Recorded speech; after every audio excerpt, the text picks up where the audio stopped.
floor wouldn't have this, right? Little breathing area.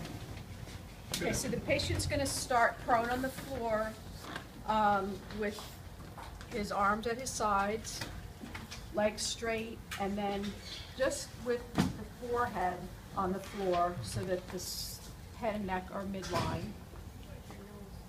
And this is an exercise I use if the patient is having trouble retracting their head and neck without involving the lower part of the spine. So they're not able to isolate the head and neck from the rest of the spine.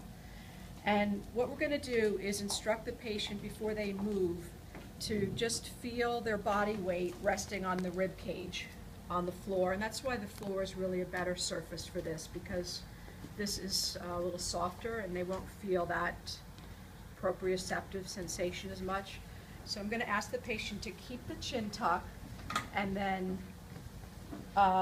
maintain a lengthened posterior spine. So I'm just gonna keep, we're not gonna add any extension here, and they're gonna retract the chin and head just about an inch without activating or extending down here.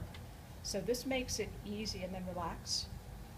It makes it easy proprioceptively for the patient to feel if they're lifting their body weight at all up from the floor.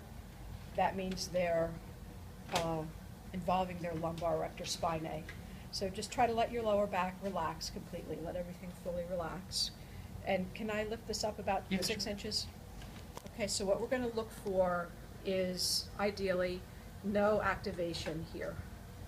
And we're gonna ask the patient to try to isolate just the activity of the deep neck flexors. Good, and relax. So that was pretty good, right? He had a little activation, but not much activation.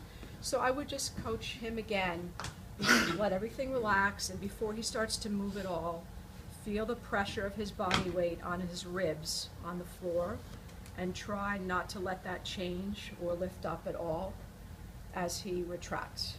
So that's the prone on the floor exercise, okay? What do you think, Ed?